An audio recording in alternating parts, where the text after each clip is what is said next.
Andy Dalton is the worst quarterback that I've seen play football this year. This game, the Panthers versus the Bills, was so unwatchable. I had to stop after the first half. People are going to look at the scoreline and say we got absolutely destroyed, which we did, but that doesn't cover the full story, okay? We were still in the game the entire first half, and we made it to or near the Bills' red zone multiple times just for Andy Dalton to generously give the ball right back to Josh Allen. Andy Dalton's got the wrong holiday right now. He thought it was Christmas instead of Halloween. And then people are going to call our defense garbage, which is definitely not great, but it's much better than last year. And although they gave up some horrible runs to James Cook, they were also significantly worse in this game than our last three. It's not like Josh Allen had to do anything for that, though. Look at his stats. Literally, Andy Dalton had more passing yards. The answer to why our defense played so miserably, at least in my opinion, was Andy Dalton. His bum ass had 3 turnovers and just a game full of 3 and outs. He could not move the ball down the field. Our defense was out there most of the game, and they were completely exhausted the entire time. Let's explore some of Andy Dalton's turnovers, okay? The first one was this fumble near the end of the first quarter, and this, was straight out of Madden, all right? You can literally see the big guy coming from behind Andy, and like 5 seconds before this fumble happens, you know Andy Dalton's about to fumble this football, okay? You know he's about to get absolutely completely destroyed from behind and drop that football right into the Bills players, okay? He was running so timidly, this big guy was just charging in, literally straight out of Madden. Even at this point, even though even with this turnover, I still had hope because we were able to move the ball down the field. This literally happened in the Bills' red zone. We even got a field goal after this drive, right? Like we were able to make progress down the field. We still had hope.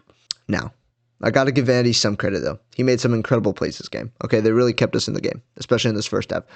For example, look at this one. We're down 3-12 on our own 32-yard line. We got to make progress down the field. We got to move the ball, and Andy rips a dime straight to a Bills player who almost had a pick six. In fact, it put Josh Allen on our 1 yard line, which how are we going to keep Josh Allen and the Bills out of our end zone when they're on the 1 yard line first and goal?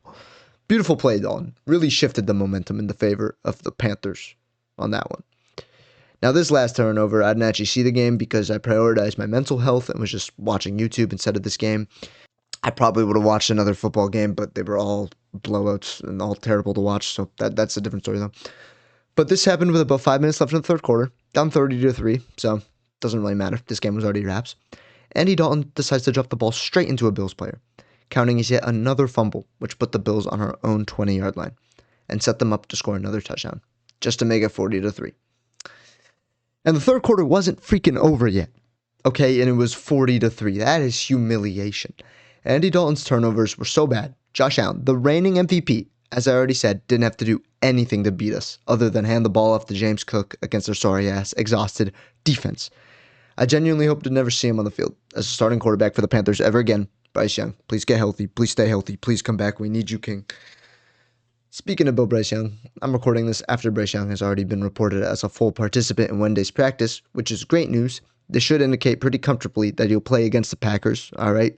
Like, I'm sure Dave Canales is really excited to just get him out there as soon as possible. We need him. We need you, Bryce.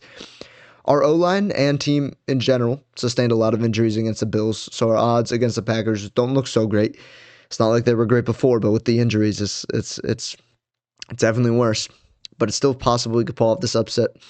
I don't think the Packers are as wonderful as everybody hypes them up to be, despite their 5-1-1 record.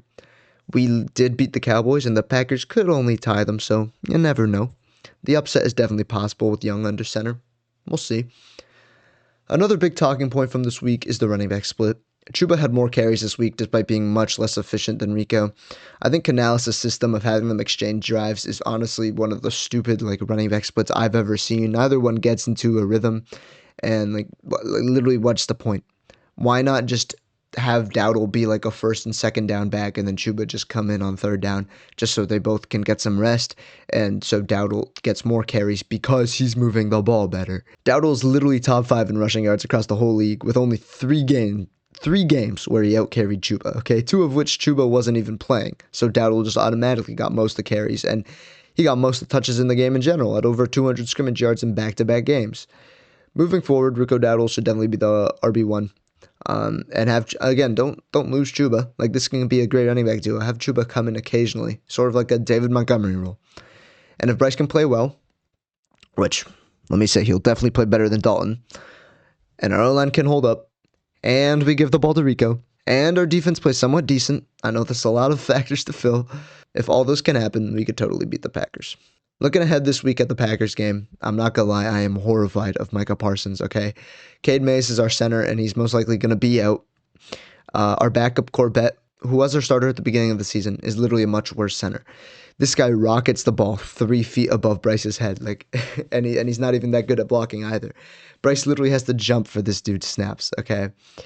There's also a chance our starting right tackle Taylor Moton doesn't play. I hope he does, because otherwise Micah Parsons might have a flippin' field day, but hopefully he plays. And also our starting right guard, Robert Hunt, is on IR.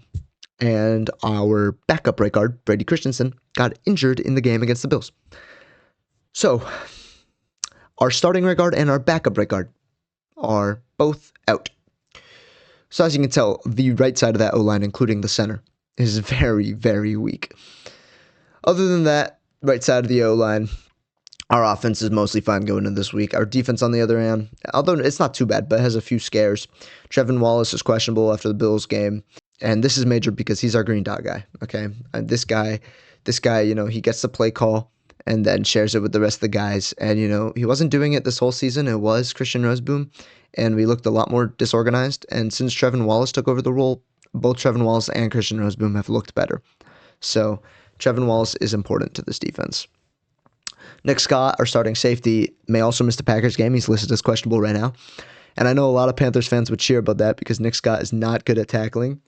And that would mean our rookie Lathan Ransom would replace him and play most of the game. And that's what makes me nervous. Lathan Ransom is not used to playing the whole game. Nick Scott is literally on the field for most of the game. We'll see.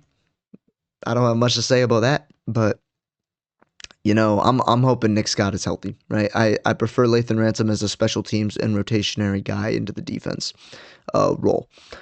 And so some of these questionable players will definitely be a game time decision, so hopefully most of them are healthy.